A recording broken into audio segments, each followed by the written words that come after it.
hearts beat to the city streets. We began to feel the fire.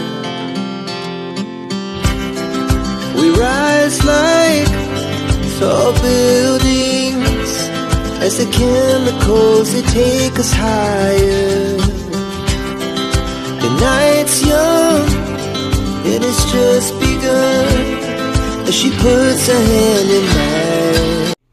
So yan guys, naparami ako nagbili ng guys, sibuyas. Malapit na yatang masira ito.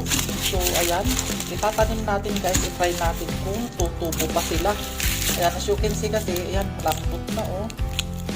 So kaysa itapon ko, i-try kong itanim. So ayan, punta tayo sa backyard para itanim natin.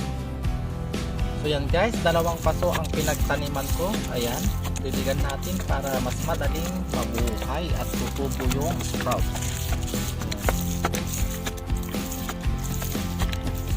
Sayang kasi kapag itapon natin, baka tutubo pa siya. Ayan. I-update ko kayo guys kung tutubo to o hindi. Kasi sira na yung sibuyas na yon.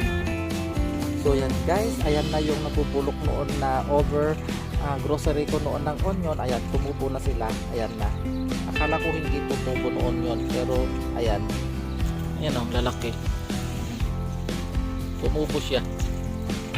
Hindi pa, pwede pa pala yung itanim yung gano'n yung parang nabubulok na. Ayan. Pero yung iba, ito, nahuli siyang tumubo. Ayan. Ito, bawang to. Bawang. Ayan. Ayan. So kapag may onion kayo dyan na sobra-sobra, magtanim kayo guys. Ayan. As you can see, tignan nyo. Oh. Ang lalaki ng niya. Lulusog. Oh. Ayan. Mabot na din. So yan ang ating tanim na onion or sibuyas. Paso-paso lang yan guys, pero pwede tayong magtanim kahit wala tayong lupa. Ayan. Thank you for watching.